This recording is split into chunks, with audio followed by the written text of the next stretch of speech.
Glad to have you here with us at Florence Motor Speedway as we get ready to go here with our 25-lapper for the Allison Legacy cars.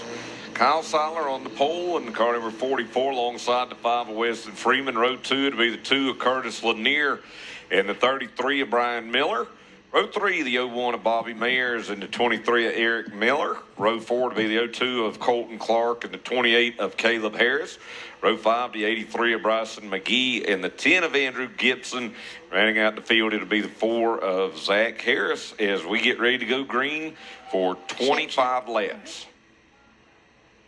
Yeah, pace car pulls in the pits here, getting ready to go green. The 44 on the stump. Green flag waves in the air. Oh, the 01's trying to make the move. Oh, that was a close one there. It was tight there going into turn 3. Bobby Mayers and that 01 looked down the inside of Curtis Lanier. Kyle Seiler going to lead lap number 1. Whoa! Oh, there he goes. Oh, another spin. Look at this. Wow. Wow. Everyone's swerving everywhere. Now, it looked like contact there maybe is what sent Weston Freeman around. I know you were looking right at it. Oh, yeah. I saw that thing. I felt like he just kind of sent it in there, got a little low, and when he hit it, it just kind of knocked him a little free, and then he went around, and he swerved high, and I think he got in that dirt, and then that's what spun Curtis around. Our front row, we have the 44 of Kyle Seiler and the 33 of Brian Miller. And our second row, we have Bobby Mayers in the 01 and the 23 of Eric Miller. Our third row, we have the 02 of Colton Clark and the 28 of Caleb Harris. In our fourth row, we have the 10 car of Andrew Gibson. And on the outside, we have the 28 of Caleb Harris. And then in our fifth row, we have the 5 car of Weston Freeman and the 4 car of Zach Harris. And our final car in the back of the field would be the 2 car of Curtis Lanier. Yeah, and those are 2 fast cars that you know are going to be trying to work their way back up to the front. The 5 of Weston Freeman and the 2 of Curtis Lanier as we get ready for a restart here. Yeah, lights are out. We're getting ready to come green. But I could tell Curtis was trying to hustle through the field as soon as I saw that first restart. Pace car pulls in the pits, about to reach this restart line. The green flag waves here at Florence. Down into turn number 1, they go. Seiler again to go up front. Bobby Mayers in the 01 going to go into second. Seiler got clear really fast off the corner there. That 33 is trying to send it in there and hustle that top around the 01. Side by side, really tight battles. They're running tight. You can see that off of there. Yeah, Brian. And then the 33 gets clear. 10 in the 02 and the farther back in the field, still side by side. And that 02 is running that top. Oh, the 5's making it 3 wide. Weston Freeman 3 wide. We knew he'd be making his way back into the front. He got 2 for 1 there in turn 3. Yeah, that's a move to make. He definitely got off the 2 really good there. If he can catch that 5 car in front of him, he'll be on a roll. I mean, the 23 car in front of him, he'll be on a roll. There's the leader right there, Kyle Seiler in the 44th. You see the gap between he and the 33 of Brian Miller. And then Bobby Mayers back there in third. Let's not keep our eyes off the 5 car of Freeman. He just set the fastest lap by a 10th. Yeah. I tell you what, he's going to run down the field. I think he's going to get the dub today. I think it's all going to matter about how quickly he can get through the field, how quickly he can get around these cars. He's caught the 23, of Eric Miller. If he can make a move here, he can definitely get through the field and make some moves and get it done. I mean, we got 20 laps to go. He's got plenty of time. Yep. He gets side by side with him off of 4. They're side by side. Oh, Eric let off early. I think he's going to try to get down, see if he can cross him over.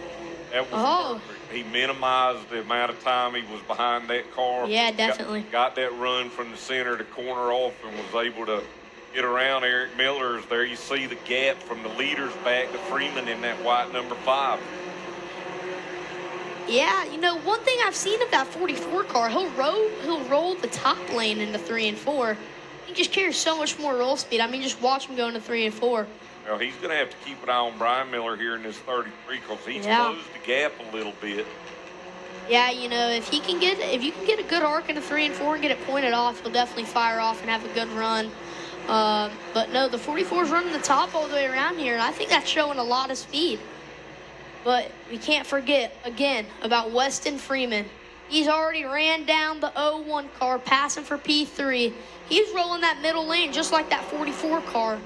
I think he's going to get it done and get around these cars. That's back a little further back. Curtis Lanier working his way around the 02 of Colton Clark.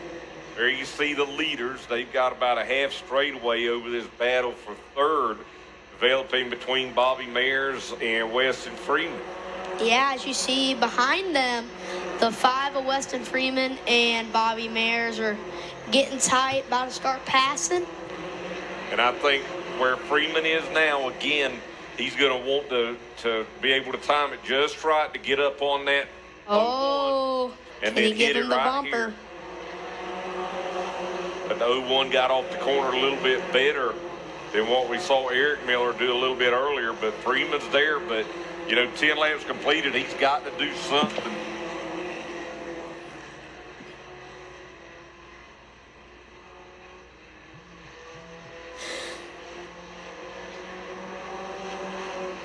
Continue to watch that battle right now as Freeman has caught Mayers, but this is the problem. Now he's stuck behind him.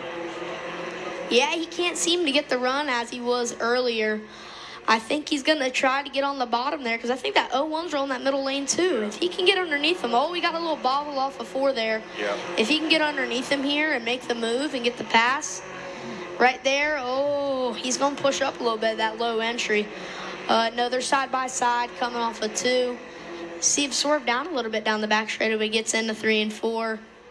He pushes up. Yep, he's got it. Ooh, they're tight there. I was like, maybe they might. I thought they were about to make some contact.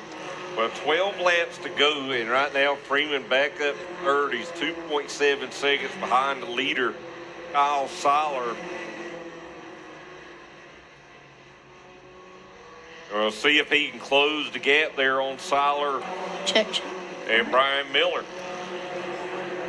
Yeah, I know you see Brian Miller giving that big arc into 1 and 2, and it just helps him get that run off. He's running the preferred line, but with Kyle Seiler running that middle lane, he's carrying so much roll speed, and it just helps out so much. But you can see Brian running him down. Yep, 10 laps to go right now as they head back into turn number 1. And yes, Seiler is taking that like that almost looked like a push that time coming out of turn 2. And if that's the case, then Seiler might be in trouble. He's way up the racetrack again here out of turn 4. 16 laps completed. They go to turn 1. Miller gets right in behind Seiler. Seiler trying to widen that arc in there so the angle isn't quite as tight and doesn't push up as much. He's definitely got a push in that 44. Oh, they're tight. That 33 was going to get underneath him. He got a little free because he had to pinch it down. Just made him fall back a little bit, you know. Look at there. There's the bobble by Seiler. He has to get out of the gas. Yeah, the 33 gets underneath him going into 3 and 4. He gets underneath him. They're side by side. The 44 pushes up into the 3rd lane. 33 gets cleared and he passes for the lead in the Allison Legacies. All right, let's see if Seiler can regroup here. We've seen the handling go away, and it was not a good turn that time through turns 1 and 2, as Miller was able to open up about a car length on him. Got some battles going on farther back. The 02 of Colton Clark and Zach Harris in the 4 car battling out back there. Some close racing. The 4 car was just underneath them. And He's rolling that middle lane like how Seiler was, and just... I don't think the leaders will catch them, so these guys shouldn't come in to play with them. Yeah. You know, one thing you can't forget about, those leaders up there that are Brian Miller's pulling away, but you also can't forget about Freeman.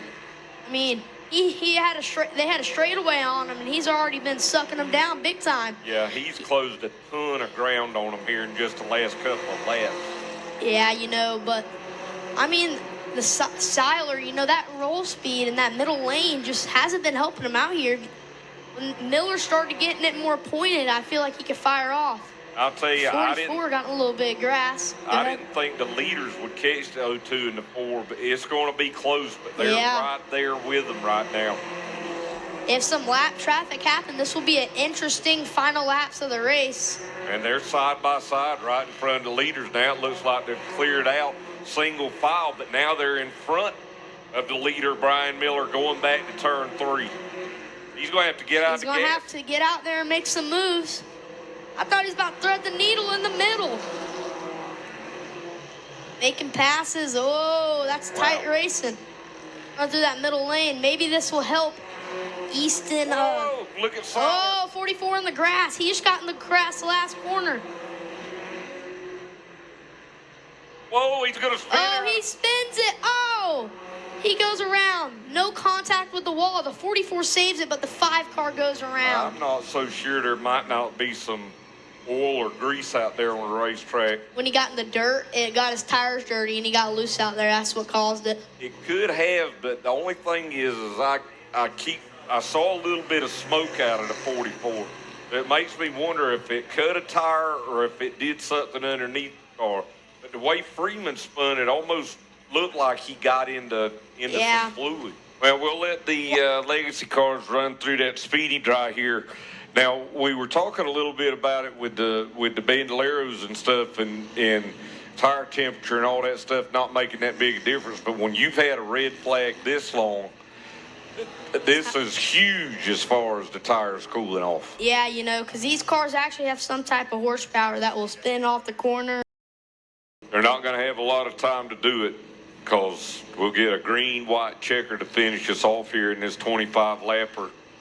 And looked like, and we're not sure, but you would assume that when Kyle Seiler kind of straddled the pavement over there on the back straightaway and we saw the sparks, that it probably ruptured something, an oil line, something. Yeah.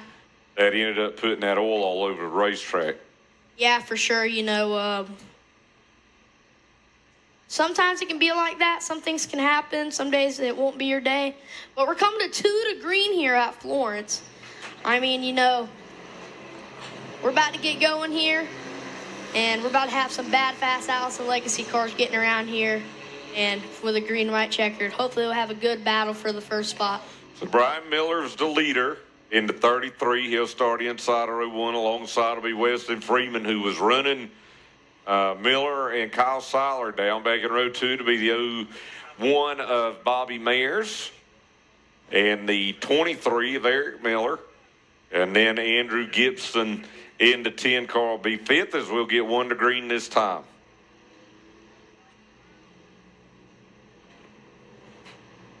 And again, just like we talked about in the Bandolero race, this restart is probably got a good shot at determining who's going to win this race.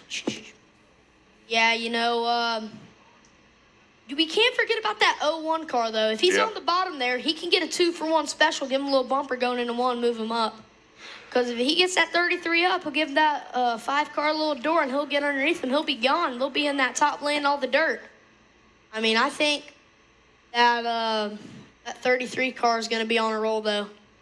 All right, let's see as they come out of turn number 4. Remember, they got this speedy dry out there. Green flag is out. Looks like a good restart for both cars as they head down into turn number 1. 01's right on that 33's tail. Weston Freeman falls back, though. If that 01 can get to the 33 or Weston can get clear, we'll have a very good race here.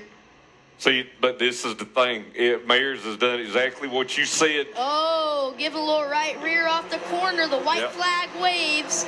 And I think the restart is what's going to determine this race. Yeah, for sure. I think that 33's got it done. Brian Miller's got it done. He enters 3 and 4.